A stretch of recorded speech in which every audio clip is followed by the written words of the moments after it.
বেশি যখন ফ্রিজ কেনে না। দিদি বাড়িতে আছো নাকি? বাড়ি দিয়ে এসে টেপির বাবা গিয়েছিল বাজারে, দিয়ে এক গাদা মাছ কিনেছে, তো কিছু তো আমি ভেজেছি আর কিছু ছিল, ওটা তোমাদের ফ্রিজে রাখবো বলে একটু এলাম। আচ্ছা দাও, যখন খুশি সব জিনিসটা রেখে দিও।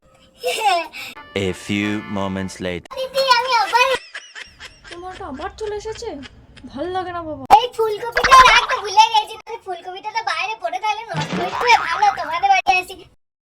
না কোনো অসুবিধা 6.5 hours later. কি গো দিদি ঘরে নাই না? পড়ে এসেছে। তা বলছি একটু কোল্ড ড্রিঙ্কসটা একটু রেখে দিও, দেখো গরম হয়ে গেছে। ছেলেটা এই মাত্র দিয়েছি টেপির বাবাকে, তোমার বাড়ি আমারই বাড়ি। তুমিও তো বাড়িতে একটা ফ্রিজ কিনে রাখতে পারো, তাহলে তো বারবার তোমাকে আমার বাড়ি ছুটে ছুটে আসতে হয় না।